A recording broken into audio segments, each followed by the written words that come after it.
Di dalam surah Al-Ankabut ayat 2, Allah Subhanahu wa taala memberikan peringatan, ahasiban nasu ay yutraku ay yaqulu amanna wa hum la yuftanun.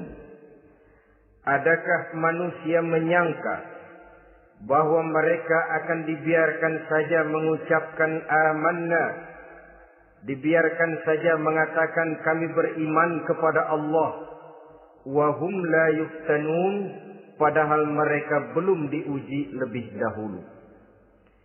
Ini berarti apabila seseorang sudah berani mengatakan amanna, kami beriman kepada Allah, maka hendaklah ia bersiap-siap untuk menghadapi ujian.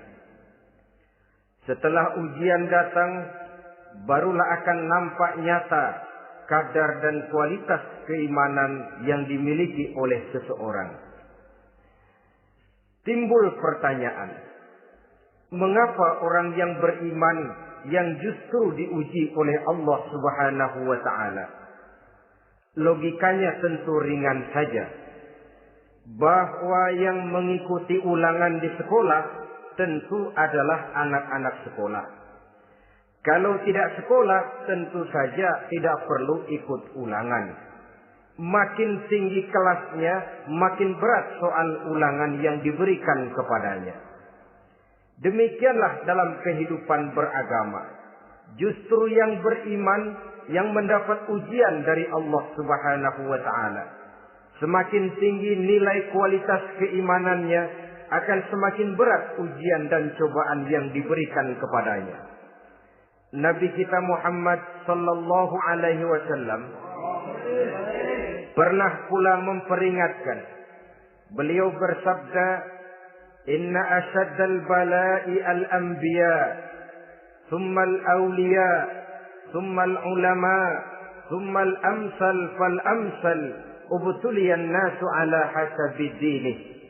Sesungguhnya ujian yang paling berat adalah yang telah diberikan Allah kepada para nabi-nabi. Di bawah itu adalah para aulia, kemudian para ulama, bertahap ke bawah dan ke bawah, diuji setiap orang menurut keteguhan dan kekuatannya berpegang kepada agamanya. Jadi semakin teguh kita berpegang kepada ajaran agama, semakin dekat kita dengan aturan-aturan agama, semakin berat ujian dan cobaan yang datang menimpa kehidupan ini.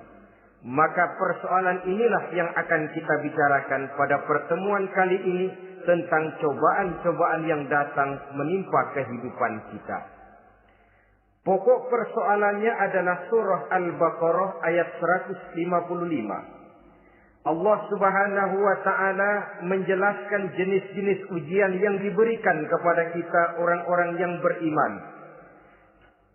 Dalam Al-Baqarah 155 itu Allah Subhanahu wa ta'ala menjelaskan, وَلَنَبْلُوَنَّكُمْ بِشَيْءٍ مِّنَ الْخَوْفِ وَالْجُوعِ وَنَقْصٍ مِّنَ الْأَمْوَالِ وَالْأَنفُسِ وَالثَّمَرَاتِ وَبَشِّرِ الصَّابِرِينَ الَّذِينَ إِذَا أَصَابَتْهُمْ مُصِيبَةٌ قَالُوا إِنَّا لِلَّهِ وَإِنَّا إِلَيْهِ رَاجِعُونَ وَلَنَبْلُوَنَّكُمْ بِشَيْءٍ مِّنَ الْخَوْفِ, dan tentu dan pasti kata Allah, kami akan menguji kamu sekalian, kami akan mencoba kamu sekalian dengan sebagian kecil dari rasa takut, wal-ju', rasa lapar, wa naqsim minal amwal wal anfusi was samarat, kekurangan harta, jiwa dan buah-buahan. Ada 5 macam jenis ujian yang dijelaskan di dalam Al-Baqarah 155 ini. Yang pertama, walanabluwannakum bisyai'in minal khawf. Kami uji, kami coba kamu dengan sebagian kecil daripada rasa takut. Setiap manusia terlahir dengan membawa 2 sifat. Yang kontroversi, akan disebut apa seseorang bergantung kepada sifat mana yang lebih menonjol di dalam dirinya. Tiap orang punya rasa berani, tiap orang punya rasa takut. Kalau beraninya lebih besar daripada takutnya, ia dinamakan pemberani. Tapi kalau takutnya yang lebih besar daripada beraninya, ia dinamakan penakut. Tapi yang jelas, dua sifat kontroversial ini memang ada dalam diri manusia. Akan diuji kamu sekalian dengan sebagian kecil daripada rasa takut. Takut yang kadang-kadang tidak beralasan. Yang kaya takut jatuh miskin. Yang punya jabatan takut kehilangan kedudukan dan pengaruhnya. Dan pada akhirnya yang hidup pun menjadi takut mati. Sesuatu yang sungguh tidak beralasan dan menimbulkan kegelisahan di dalam kehidupan. Mari kita lihat dampak yang ditimbulkan oleh rasa takut ini. Ada orang kaya yang takut jatuh miskin. Akibat rasa takutnya ini, pertama, ia menumpuk-numpuk harta sebisa-bisanya dengan menghalalkan segala macam cara. Tidak peduli halal haram, tidak ngerti hak batil, tidak tahu hak dan pantas dan ma'ruf munkar atau tercela. Yang penting ia bisa menumpuk-numpuk harta, menimbun-nimbunnya, tidak hanya cukup untuk dirinya sendiri. Kalau perlu anaknya sudah dipersiapkan untuk jadi orang kaya. Cucunya disiapkan jadi orang kaya. Anak cucunya, cucu-cucunya, seluruhnya. Dia takut jatuh miskin. Kemudian akibat dari rasa takut ini, ia pun terjebak ke dalam penyakit bakhil bin pelit alias kikir. Tidak sedikit pun tergerak hatinya untuk memberikan bantuan dan pertolongan kepada mereka yang memang memerlukannya. Termasuklah ia ke dalam apa yang diingatkan Allah. Allazi jama'a malan wa ajjadahu yahsabu anna malahu akhlada. Orang-orang yang menumpuk-numpuk harta kemudian menghitung-hitungnya. Dia menyangka bahwa hartanya akan dapat mengekalkan kehidupannya di dunia ini. Dia menyangka hartanya akan dapat mengekalkan kebahagiaannya di dalam kehidupan ini. Maka kerjanya hanya menumpuk dan menumpuk. Dan dia sangat takut untuk jatuh miskin. Saudara-saudara kaum muslimin rahimakumullah. Lalu yang kebetulan punya jabatan takut kehilangan kedudukan dan pengaruhnya. Maka ia akan melakukan segala cara dan jalan untuk menjaga keamanan dan ketenangan dari jabatan yang sedang didudukinya. Hilang kesadaran bahwa jabatan adalah amanah. Hilang pengertian bahwa kedudukan adalah alat untuk berbuat baik dan mengabdi kepada sesamanya. Yang ada pikirannya hanyalah bagaimana menjaga kedudukan dan pengaruhnya agar tetap ada dalam dirinya. Segala cara pun dilakukan dan kadang-kadang ia kehilangan kontrolnya. Kemudian pada akhirnya manusia pun dilanda oleh perasaan takut mati. Sungguh sangat tidak beralasan sama sekali.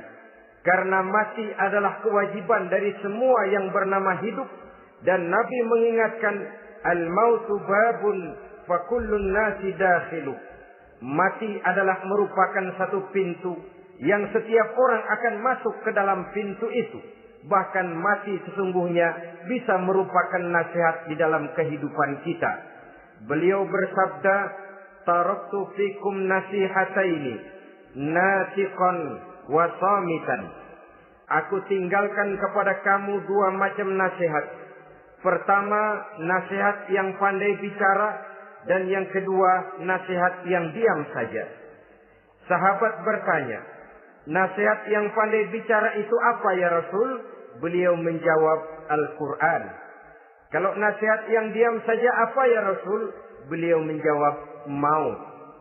Saudara-saudara kaum muslimin rahimakumullah. Yang kaya takut miskin. Yang punya jabatan takut kehilangan kedudukan dan pengaruhnya. Dan pada akhirnya yang hidup pun menjadi takut mati. Sesungguhnya takut-takut yang sangat tidak beralasan sama sekali. Jika orang kaya takut jatuh miskin, untuk itu kemudian dia menghalalkan segala macam cara untuk menumpuk kekayaan yang tidak akan habis dimakan selama 7 turunan.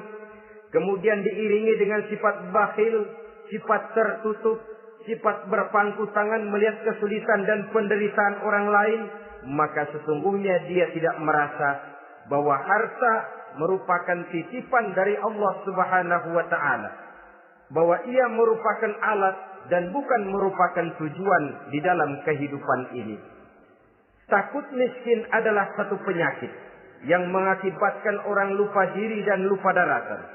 Takut kehilangan kedudukan dan pengaruh juga adalah penyakit yang menyebabkan orang menghalalkan segala macam cara untuk menjaga kedudukan dan jabatannya.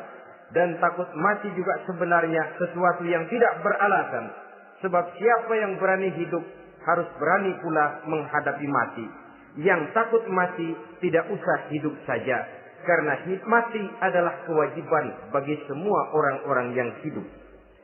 Oleh karenanya, rasa takut yang tidak beralasan sesungguhnya merupakan ujian untuk menguji nilai-nilai keimanan yang ada di dalam diri kita. Orang kaya diuji dengan hartanya, pejabat diuji dengan kedudukan dan pengaruhnya, manusia hidup diuji dengan akan datangnya mati yang menjemput kehidupannya. Menghadapi ujian-ujian semacam ini, maka marilah kita menyadari, yang kaya tidak perlu takut miskin. Dari Allah harta itu datang, kepada Allah harta itu akan kembali. Yang punya kedudukan dan pengaruh tidak usah takut kehilangan kedudukan dan pengaruhnya. Karena jabatan sesungguhnya merupakan amanah dari Allah Subhanahu wa taala yang harus digunakan dan dianggap sebagai kesempatan untuk berbuat kebajikan sebanyak-banyaknya. Saudara-saudara kaum muslimin rahimakumullah. Ini bagian pertama dari ujian-ujian yang ada dalam Al-Baqarah 155. وَلَنَبْلُوَنَّكُمْ بِشَيْءٍ مِّنَ الْخَوْفِ. Kami akan uji, kami akan coba kamu dengan sebagian kecil daripada rasa takut. Takut yang kadang-kadang saya katakan sekali lagi sangat tidak beralasan. Akibatnya bisa menimbulkan gejala-gejala yang aneh di dalam kehidupan kita. Saudara-saudara, yang kedua, walju, akan kami uji kamu dengan rasa lapar. Kelaparan belum tentu identik dengan kemiskinan. Bahkan di dalam surah An-Nahl ayat 112, Allah Subhanahu wa taala memberikan contoh yang sangat nyata dan jelas. وَضَرَبَ اللَّهُ مَثَلًا قَرْيَةً كَانَتْ آمِنَةً مُطْمَئِنَّةً يَأْتِيهَا رِزْقُهَا رَغَدًا مِنْ كُلِّ مَكَانٍ فَكَفَرَتْ بِأَنْعُمِ اللَّهِ فَأَذَاقَهَا اللَّهُ لِبَاسَ الْجُوعِ وَالْخَوْفِ بِمَا كَانُوا يَصْنَعُونَ. Allah memberikan contoh bagaimana keadaan satu negeri yang makmur, aman, tenang, tentram. Rezekinya datang dari segala arah. Fakafarat bi an'umillah, tapi sayang sekali penduduknya kufur dengan nikmat yang diberikan Allah Subhanahu wa taala kepada mereka. Akibatnya fa'azaqahallahu libasal ju'i wal khauf. Allah timpakan kepada mereka kelaparan dan ketakutan bima kanu yasnaun, sebagai akibat dari apa yang telah mereka lakukan. Marilah kita melihat contoh dalam Al-Quran ini untuk mengadakan introspeksi di dalam diri dan kehidupan kita masing-masing. Adalah satu keberuntungan bahwa kita sebagai manusia dijadikan Allah sebagai khalifahnya di permukaan bumi ini, yang ditugaskan untuk membudidayakan alam, mengelola dan mengambil manfaatnya bagi sebesar-besar manfaat di dalam kehidupan kita. Dijadikannya bumi untuk tempat tinggal kita sebagai hamparan di mana segala fasilitas dan kebutuhan hidup kita tersedia. Tinggal lagi kita pandai-pandai mengelolanya. Apalagi buat kita muslim yang tinggal di persada Nusantara tercinta Indonesia ini. Satu negara yang orang katakan untayan jamrut katulistiwa, yang hijau ranau subur makmur, melahirkan slogan dengan kata gemah rifah loh jenawi toto tentram kerto raharjo. Negara yang demikian subur, negara yang demikian indah, negara yang demikian hijau ranau ini, apabila kita terkena fakafarat bi an'umillah, kufur kepada nikmat yang diberikan oleh Allah kepada kita, dia tidak akan mendatangkan ketenangan, dia tidak akan mendatangkan kesejahteraan, bahkan akan sangat boleh jadi akan menimbulkan kekacauan, ketidaktenangan, dan kelaparan di tengah negara yang subur makmur. Inilah yang sangat menyedihkan. Kenapa ini bisa terjadi? Fakafarat bi an'umillah, orang kufur terhadap nikmat yang diberikan Allah Subhanahu wa taala. Diberikan negara yang subur, makmur, indah, hijau, ranau, tapi dikelola dengan cara yang brutal dan membabi buta. Menguras sumber daya alam melampaui sebagaimana yang seharusnya, sehingga memperkosa keadaan alam itu sendiri. Hutan dan belukar yang ditebangi secara liar dan sembarangan akan melahirkan gurun-gurun pasir yang gersang dan tandus. Sehingga dengan demikian maka akan mengakibatkan malapetaka bagi kehidupan manusia itu sendiri. Begitu juga percobaan-percobaan ilmu pengetahuan yang mengundang dan mengandung reaktor-reaktor nuklir akan memberikan luka kepada alam itu sendiri, yang mengakibatkan akan kembali kerugian kepada makhluk bernama manusia. Saudara-saudara kaum muslimin rahimakumullah. Jadi dengan demikian, di dalam satu negara yang subur, hijau, ranau dan makmur, bisa saja terjadi kelaparan apabila kita ingkar, tidak mau bersyukur terhadap nikmat yang diberikan Allah kepada kita. Kita kelola alam ini seenak perut kita saja dengan tidak memikirkan akibatnya di kelak kemudian hari nanti. Kita ambil satu contoh. Orang-orang tua kita dulu pada umur 60 tahun, 70 tahun, kalau dia menanam kelapa, orang lalu bertanya, kakek nanam kelapa untuk siapa nanti? Apa jawabannya? Untuk anak cucu saya. Umur 60 tahun atau umur 70 tahun, ia masih menanam pohon kelapa. Untuk apa katanya? Untuk anak cucu saya di belakang kemudian hari nanti. Orang yang bisa menanamkan sesuatu untuk generasi yang akan datang, itulah orang tua yang bijaksana. Tapi orang yang menanam sesuatu hanya untuk kepentingan dirinya sendiri saja, maka itulah orang yang hanya mementingkan diri sendiri atau orang egois. Tapi lebih celaka lagi, orang yang mau melakukan sesuatu yang akan meninggalkan akibat bagi generasi yang akan datang, akibat yang tidak baik, itulah orang yang aniaya, orang yang zalim di dalam kehidupan kita. Bumi, tempat di mana kita manusia tinggal, bukan satu wujud yang tanpa batas.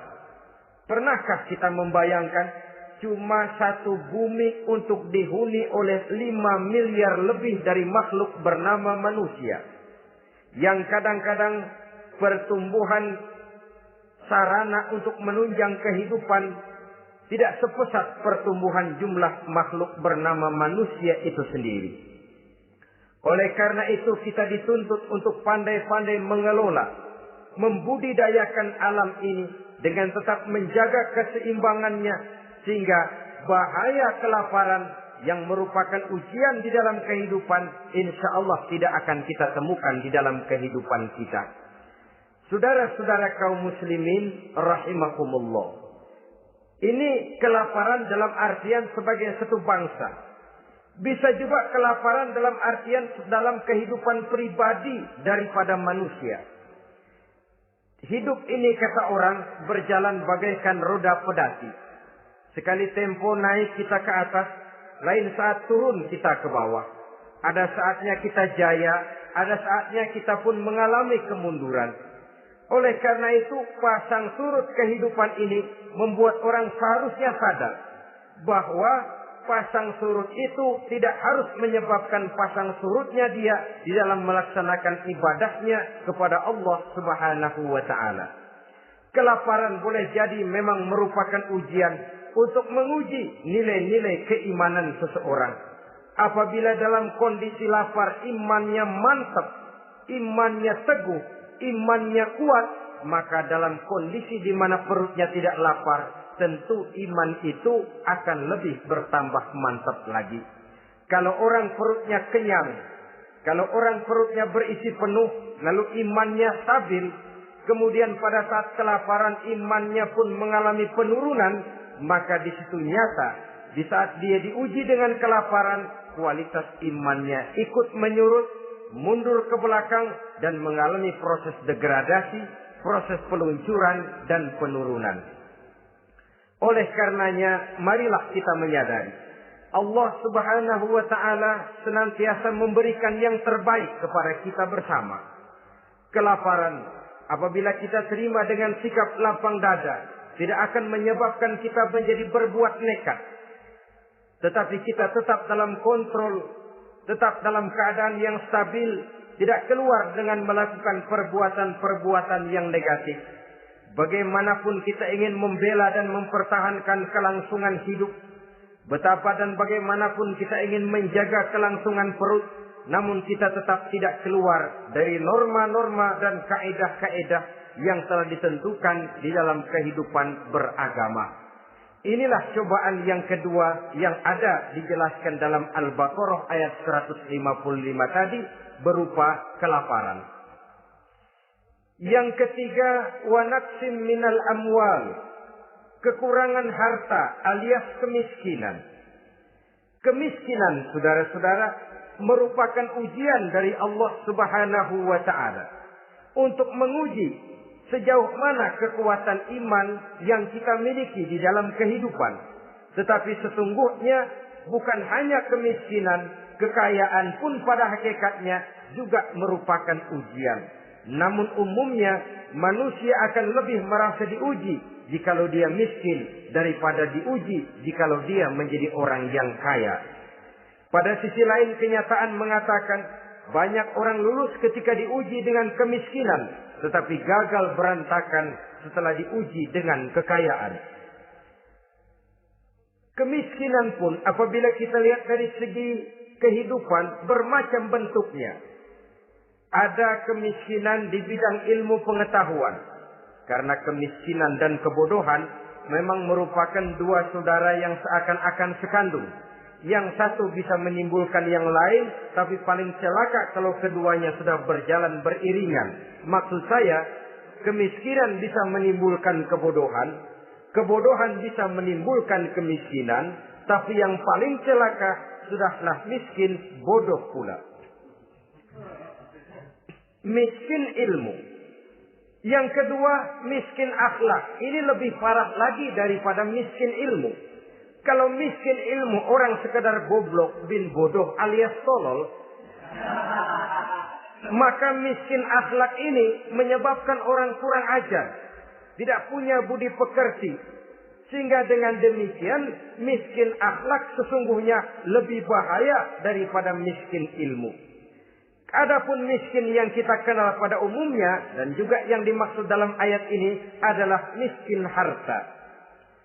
Imam Ali karramallahu wajhah pernah memberikan peringatan. Kadal faqru ayyakuna kufran. Boleh jadi kemiskinan mendekatkan orang kepada kekufuran. Dengan kata lain, biasanya kemiskinan bisa membuat orang nekat. Kalau sudah nekat, maka bukan cuma harga diri yang terjual, bukan cuma keluarga yang terjual, bukan cuma nilai-nilai materi yang dimilikinya yang terjual, bahkan iman dan keyakinannya, akidah dan pandangan hidupnya pun tidak akan segan-segan digadaikannya, dijualnya untuk mengatasi kelaparan dan kemiskinan itu tadi. Padahal selalu diingatkan, pandangan dan keyakinan, iman sesungguhnya merupakan insan paling mahal, sesungguhnya merupakan mutiara paling berharga di dalam kehidupan kita. Maka kemiskinan memang merupakan ujian. Banyak orang yang kebal berhadapan dengan segala macam cobaan, tapi pada saat diuji dengan kemiskinan, ia tidak tahan diri. Ia tidak sanggup menjaga dan mempertahankan akidahnya. Maka akidah yang cuma satu-satunya pun ikut terjual juga adanya. Saudara-saudara kaum muslimin rahimakumullah. Mari kita menelusuri bahwa sesungguhnya Nabi menyatakan, ajaban li amril muslim, inna amrahu kullahu lahu khair. Aneh kata Nabi, aku heran kata Nabi, urusan orang Islam ini sesungguhnya semuanya baik. Baik bagaimana? Kalau dia kaya, dia bersyukur, dan itu baik. Kalau dia miskin, dia bersabar, itu juga baik. Jadi kaya bagi orang Islam baik, miskin bagi orang Islam juga baik.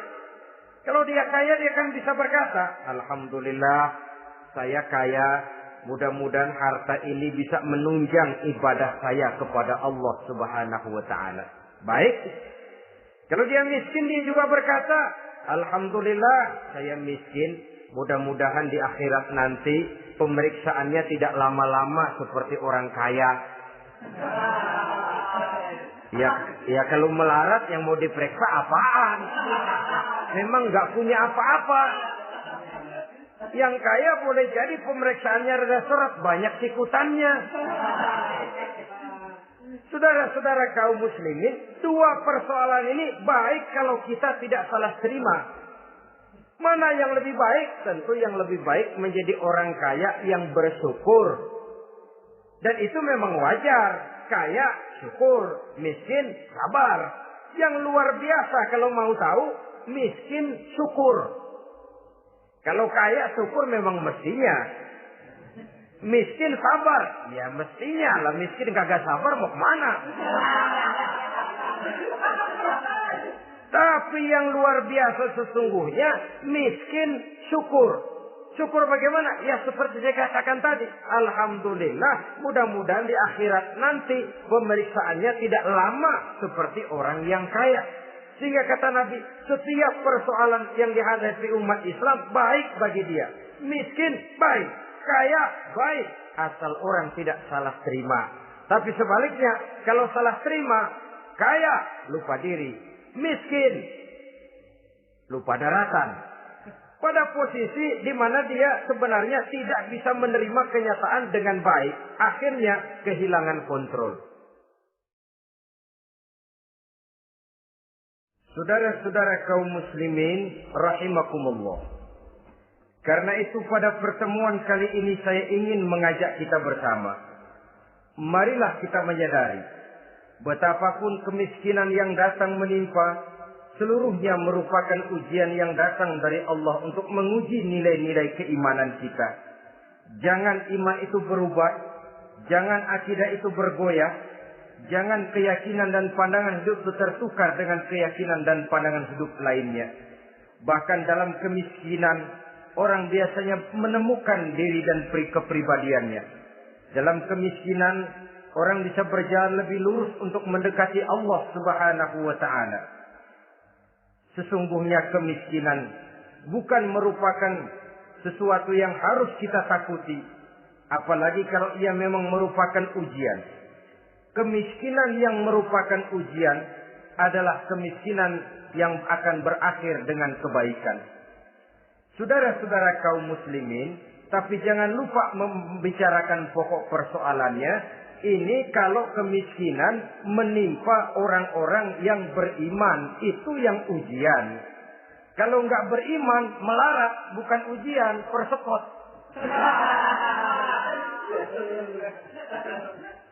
Nah, orang lalu bertanya, Pak, kalau orang kafir kaya bagaimana? Nah, begini saudara-saudara. Dalam agama itu ada yang disebut nikmat, ada yang disebut istidraj. Kalau nikmat itu hanya diberikan kepada hamba-hamba yang beriman. Kalau istidraj itu diberikan kepada siapa saja yang mau berusaha. Tidak soal dia beriman atau tidak. Tidak soal dia mau bersujud atau tidak. Asal dia berusaha, dia dapat. Itu yang dinamakan istidraj. Seperti orang mancing ikan, mesti diberikan umpan. Setelah umpan itu dimakan, tidak langsung ditarik, tapi diulur dulu. Sampai kira-kira mata kail itu nyangkut di leher si ikan, baru diangkat ikan itu ke atas. Dan sampai di atas kita bisa maklum nasib ikan tadi. Bisa digetok, bisa dibacok, bisa digoreng, bisa dipepes, tapi yang jelas nasibnya merana. Maka kalau ada orang makin jauh dari agama, makin kaya, makin tidak mau sholat, makin berlimpah hartanya. Saudara tidak usah heran, cukup dalam hati saja, ikan lo. Jangan keras-keras, marah dia.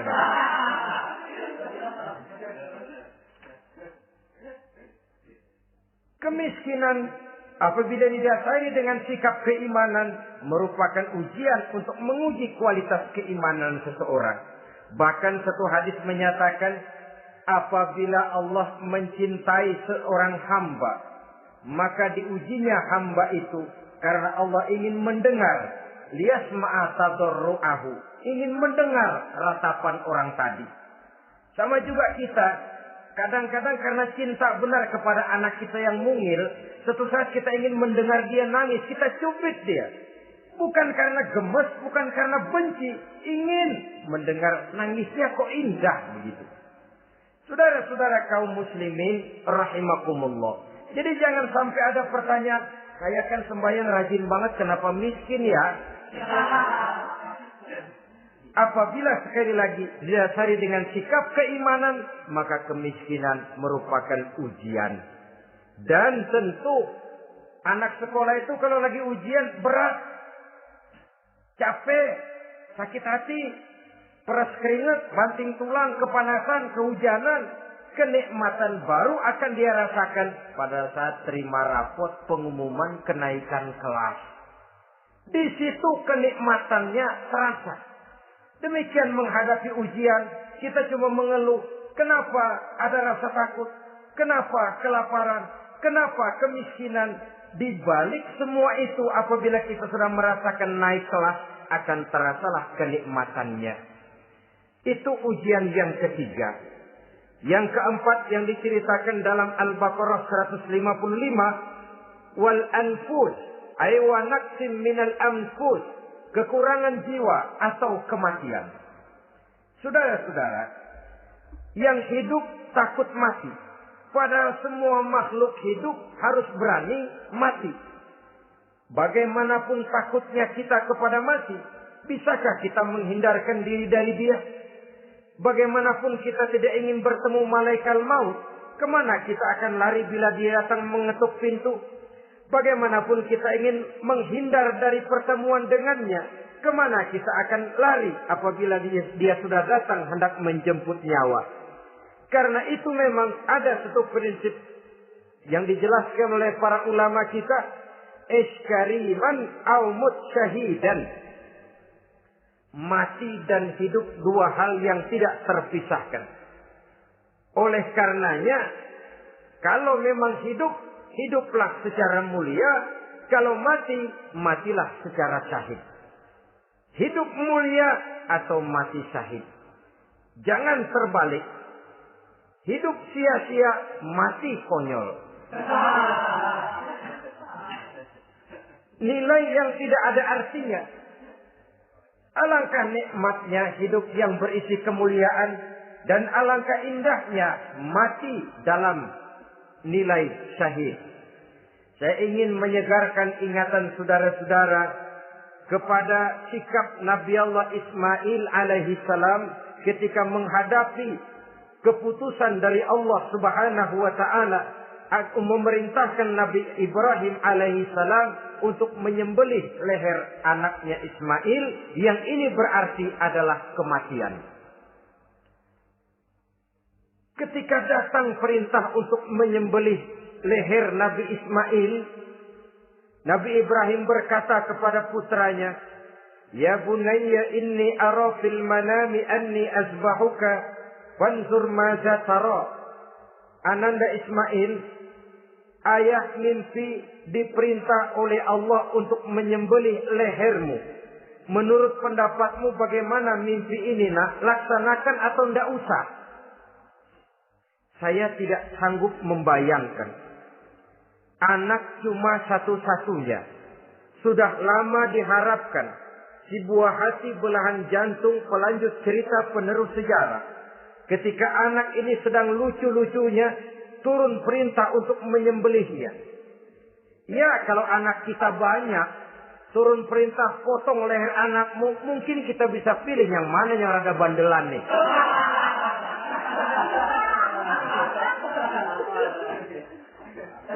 Tapi ini anak cuma satu-satunya. Lucu sudah lama diharapkan. Dan memang itu juga merupakan ujian kepada Nabi Allah Ibrahim. Seolah-olah Allah berkata, "Hai Ibrahim, dahulu sebelum kau punya anak, kau memang cinta kepadaku. Sekarang setelah kau punya anak, masuk rasa cinta anak ke dalam hatimu. Buktikan Ibrahim, mana yang lebih besar, cintamu kepadaku, kata Allah, atau cintamu kepada anakmu. Sembelih leher anakmu." Ternyata kemudian sejarah menyatakan, Nabi Ibrahim cinta kepada Allah, beliau pun cinta kepada putranya. Tapi cintanya kepada Allah lebih besar daripada cintanya kepada putranya. Sehingga ketika turun perintah penyembelihan, itu pun dilaksanakannya, tapi tetap musyawarah dulu. Yakin itu memang perintah Allah, beliau toh mengajak dialog putranya. Ini yang penting dalam kehidupan kita. Dialog. Nah, bapak mimpi diperintah Allah untuk menyembelih lehermu. Menurut pendapatmu bagaimana nak? Laksanakan atau tidak? Yakin itu perintah Allah. Tapi asas musyawarahnya tidak beliau tinggalkan. Walaupun yakin orang tua berbuat untuk kebaikan anak, alangkah baiknya anak diajak bicara. Sehingga dengan hasil pembicaraan ini nanti kita akan mengerti gejala perkembangan dan kemauan dari jiwa si anak tadi. Saudara-saudara kaum muslimin, apa jawaban Nabi Allah Ismail yang ketika itu masih remaja?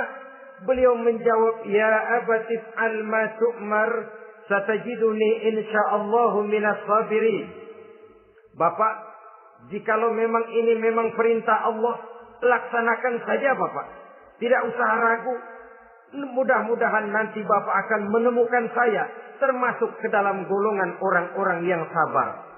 Ini pantulan doa Nabi Ibrahim dahulu ya, ketika meminta seorang keturunan yang merupakan anak yang soleh. Jawaban dari anak yang soleh. Kalau memang ini perintah Allah Bapak, laksanakan saja. Saya insya Allah termasuk ke dalam golongan orang-orang yang sabar. Kalau Allah memerintahkan Bapak untuk menyembelih leher saya, silahkan Pak. Saya ikhlas, saya ridho, saya rela untuk memenuhi perintah Allah Subhanahu wa Ta'ala. Ini jawaban anak soleh.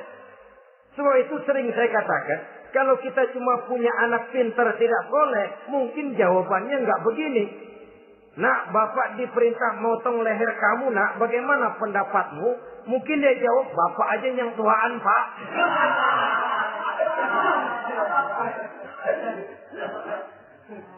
Saudara-saudara kaum muslimin rahimakumullah. Jadi prinsip ini gugur memenuhi panggilan Allah. Hidup mulia atau mati dengan syahid. Dua pilihan yang harus dua-duanya bisa kita laksanakan. Iskariman au mutsyahidan. Kalau hidup, hiduplah dalam kemuliaan. Kalaupun mati, matilah sebagai syahid. Sebagai orang yang dikenang kebaikan dan kebajikannya. Sebagai orang yang dekat dan banyak berbuat untuk kepentingan agamanya. Jangan tidak tercapai kedua-duanya. Hidup tidak punya nilai, mati pun tidak punya arti. Sia-sia semuanya. Kita masih hidup, orang anggap enggak ada. Dalam istilah tauhid disebut wujuduhu ka'adamihi. Adanya sama dengan tidak adanya. Dia sih ada apa enggak ada, sama gitu-gitu juga. Alangkah ruginya kalau ada kita dianggap sama dengan tidak ada. Apalagi kalau kita sudah tidak ada, ya tidak ada beneran. Iskariman au mutsyahidan. Hiduplah mulia atau matilah sebagai syahid. Saudara-saudara kaum muslimin rahimakumullah. Mati sesungguhnya juga merupakan ujian. Untuk menguji sejauh mana persiapan yang sudah kita lakukan di dalam kehidupan ini untuk menyambut. Dan tidak cuma sekedar untuk menyambut, tapi juga untuk mengarungi kehidupan sesudah kematian itu sendiri. Sebab kematian bukan akhir dari segalanya. Kematian cuma satu pintu di mana kita akan masuk dan akan berjalan kembali menelusuri fase-fase kehidupan yang telah ditentukan oleh Allah Subhanahu wa taala. Saudara-saudara kaum muslimin rahimakumullah. Pembicaraan tentang kematian ini pun bisa kita evaluasi. Ada yang takut mati usahanya, ada yang takut mati karirnya, ada yang takut mati rezekinya, ada yang takut mati batinnya, ada yang takut mati jasmaninya, dan lain sebagainya. Seluruh ketakutan kepada kematian itu memang merupakan hal yang wajar. Ada yang takut mati usahanya, ada yang takut mati karirnya, ada yang takut mati rezekinya. Tapi kalau ketakutan itu lalu melahirkan perbuatan-perbuatan negatif yang menimbulkan penyimpangan, itu sudah di luar dari yang seharusnya. Kematian merupakan ujian.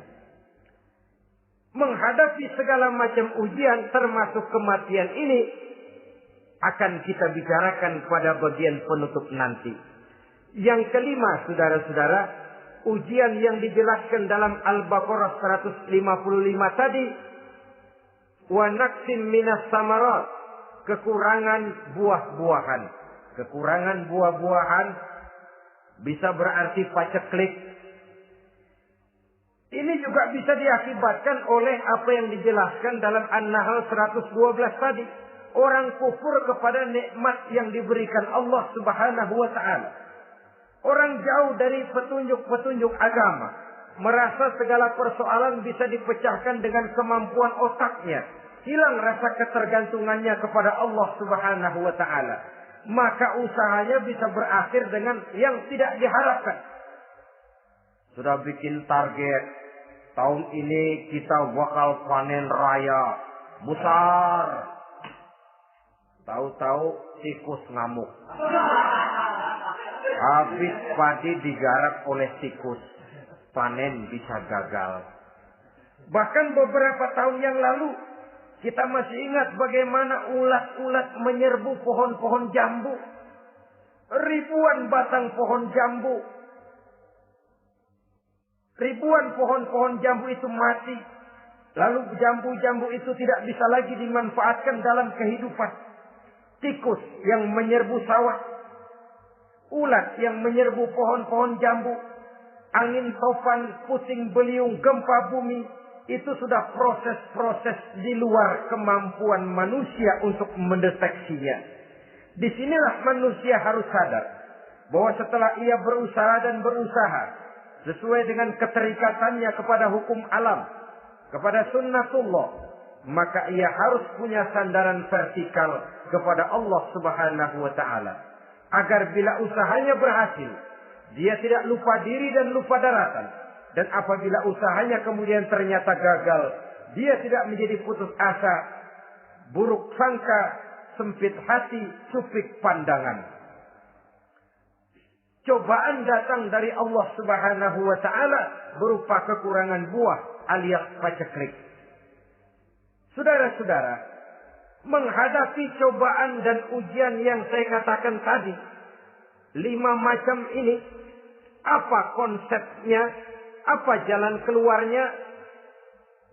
Ayat selanjutnya dalam kalimat tadi menjelaskan, wa basyiris sabirin, menghadapi ujian-ujian dalam hidup, baik rasa takut, kelaparan, kemiskinan, kematian, kekurangan harta, kekurangan buah-buahan, wa basyiris sabirin, gembirakan orang-orang yang sabar.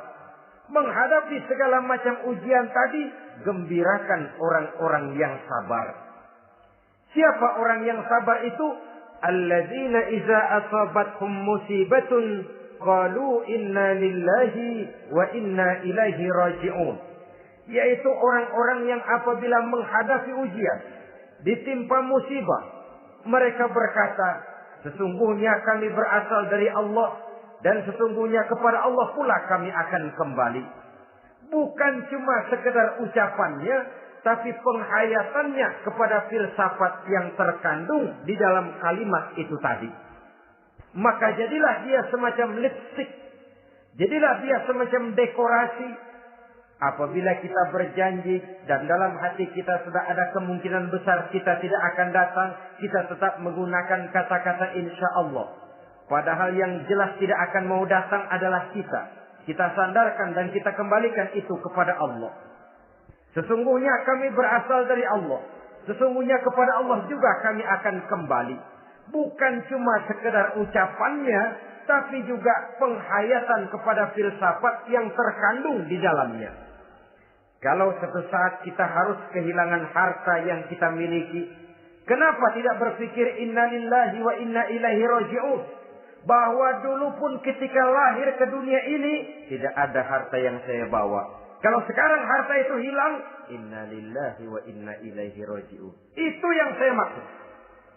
Kalau sekarang, kalau suatu saat kita harus melepaskan pangkat jabatan yang kita sayangi, kenapa kita tidak kembali kepada inna lillahi?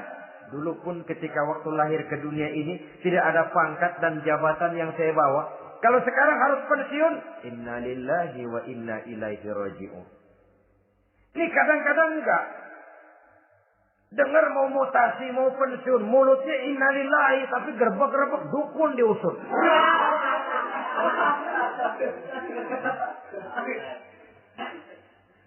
Keluarganya meninggal, mulutnya inna lillahi, tapi nangisnya tetap nggak mau berhenti. Bukan cuma sekedar ucapannya, tetapi penghayatan kepada nilai dan filsafat yang terkandung di dalam kalimat inna lillahi itu. Sesungguhnya segalanya saja berasal dari Allah. Segalanya saja akan kembali kepada Allah Subhanahu wa ta'ala. Kalau ini yang kita jadikan landasan, maka sesungguhnya menghadapi berbagai ujian ini, kita tidak akan salah tingkah. Tidak akan salah tingkah, tidak akan salah sikap. Kalau sudah ini dasar dan fondasi yang menjadi landasan tempat di mana seluruh cobaan datang bertumpu, segalanya datang dari Allah, segalanya akan kembali kepada Allah, maka betapapun bertumpu ujian datang menimpa, rasanya tidak akan lagi membuat kita goyah. Karena fondasi tempat kita berdiri sudah demikian kokoh dan kuatnya. Dan fondasi itu inna lillahi wa inna ilaihi raji'un. Segalanya datang dari Allah. Segalanya akan kembali kepada Allah Subhanahu wa ta'ala. Keyakinan ini memberikan kelapangan jiwa. Dari kelapangan jiwa maka akan tertuang ketenangan dan ketentraman. Jauh dari stres, jauh dari darah tinggi, jauh dari bingung, jauh dari rasa takut. Segalanya sudah kita kembalikan kepada Allah Subhanahu wa ta'ala. Saudara-saudara kaum muslimin rahimakumullah. Oleh karenanya, ini jalan keluar dan inilah orang yang sabar. Yaitu orang yang mengembalikan segala persoalan bahwa segalanya datang dari Allah, segalanya akan kembali kepada Allah. Bukan sabar dalam pengertian kita sehari-hari. Sabar, maaf ya, dalam pengertian kita sehari-hari biasanya orang yang sabar yang gak banyak tingkah. Diam, gak salah apa-apa, kepala dikelepak. Diam aja. Ente gak salah apa-apa dikelepak, diem ya. Gue lagi sabar. Gue lagi sabar, diem-diem loh. Rasanya ini sih, kalau sabar macam ini yang kita punya, boleh jadi kita akan tertindas terus. Sebab itu, pada penghujung surah Al-Asr, Allah menggandengkan antara tawasau bil haq dengan tawasau bis sabr. Kebenaran dan kesabaran, dua hal yang memang tidak boleh terpisahkan satu dengan yang lain. Kalau kita benar, kita harus sabar. Kalau kita mau sabar, harus karena benar. Apabila kebenaran satu prinsip, maka kesabaran adalah satu strategi. Prinsip yang tanpa strategi bisa membuat kita tidak akan mencapai tujuan yang kita harapkan. Artinya, kebenaran tanpa kesabaran membuat kita mudah dipatahkan orang, tapi kesabaran tanpa kebenaran akan membuat kita diinjak terus oleh orang lain. Karena itu, kalau yakin kita benar, harus sabar. Kalau mau bersabar, harus karena benar. Dalam hal ini, sifat sabar yang dicontohkan oleh Rasulullah Sallallahu Alaihi Wasallam sungguh memang merupakan jadi panutan. Sepanjang persoalannya adalah persoalan pribadi. Sepanjang pribadi beliau yang dihina, sepanjang pribadi beliau yang dicaci maki, beliau biasanya bisa mengendalikan diri. Tapi kalau sudah agama masalahnya, maka beliau pun tidak segan-segan mencabut pedang maju ke medan perang. Bukan untuk memaksakan agama dan keyakinan, karena agama dan keyakinan memang tidak bisa dipaksakan. Tapi untuk menjaga, membela dan mempertahankan agama dari hinaan, cemoohan dan caci maki orang lain. Yang kita lakukan sebaliknya. Kalau pribadi kita yang dihina, marahnya 17 langit. Tapi kalau sudah agama dicaci maki orang, agama dihina orang, agama diremehkan orang, biarin dah, masih banyak ustaz. Cuma masalah ustadzkah agama itu? Cuma urusan kiaikah agama itu? Tidak. Agama itu urusan setiap pribadi muslim. Ya, dia jadi pengusaha. Ya, dia jadi pejabat. Ya, dia jadi seniman. Ya, dia jadi teknokrat. Ya, dia jadi ekonom. Ya, dia jadi pakar di berbagai bidang. Agama adalah masalah setiap kita. Kalau pribadi Nabi yang dicaci, pribadi yang dihina dan dicemoohkan orang, beliau mengendalikan diri. Tapi kalau sudah agama taruhannya, beliau tidak segan-segan cabut pedang maju ke medan perang. Sabar tapi pada tempatnya. Sabar tidak dalam artian diam, delohom, ayem-ayem, gelenggem, menunggu embun yang turun dari langit. Emang lagi lapar, sabar aja. Nggak usah makan, nanti juga waktunya Tuhan kasih kenyang-kenyang. Kalau sabar macam ini yang kita pakai, lapar terus dah. Emang giliran sakit, sabar aja. Nggak usah berobat, nanti juga waktunya baik, sembuh. Mati terus dah.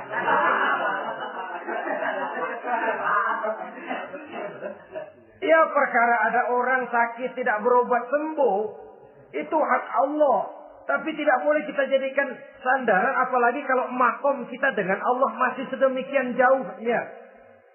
Itu hanya ucapan dari orang-orang yang makom dia dengan Allah itu sudah tidak ada jarak. Permohonannya dipenuhi, kehendaknya dituruti, sebab dia dengan Allah sudah sedemikian dekatnya. Kalau kita masalahnya, yang antara kita dengan Allah ini dilapisi oleh dosa dan kesalahan yang kita kerjakan sendiri, rasanya kita masih harus banyak berbuat sesuai dengan keterikatan kita kepada sunnatullah itu. Orang yang sabar adalah orang yang sadar kepada hakikat dan filsafat yang terkandung di dalam kalimat inna lillah wa inna ilaihi raji'un. Segalanya datang dari Allah, segalanya pun akan kembali kepada Allah. Harta yang hilang tidak membuat kita gundah. Pangkat yang harus kita tanggalkan tidak membuat kita kecil hati. Dan tidak akan meninggalkan medan pengabdian. Kenapa? Kita cuma menganggap itu satu titipan. Lain kalau kita anggap itu punya kita. Jabatan punya kita. Nah, itu yang kita suka uangkeng. Saudara-saudara kaum muslimin, kesimpulannya, banyak cobaan-cobaan dalam hidup. Yang dibicarakan dalam Al-Baqarah 155 ini sebagian kecil dari rasa takut, kelaparan, kemiskinan, kematian, dan kekurangan buah-buahan. Menghadapi segala macam ujian tadi, kembalilah kita kepada dasar inna lillahi wa inna ilaihi raji'un. Segalanya datang dari Allah, segalanya pun akan kembali kepada Allah. Semoga dengan sikap ini, kita akan lapang dada menghadapi ujian, dan akan semakin tangguh iman dan akidah kita menghadapi cobaan yang datang menimpa. Inilah pertemuan pada kali ini. Semoga ada manfaatnya. Terima kasih atas segala perhatian. Mohon maaf atas segala kekurangan. Usikum wa nafsi bitaqwallah. Wassalamualaikum warahmatullahi wabarakatuh. Waalaikumsalam.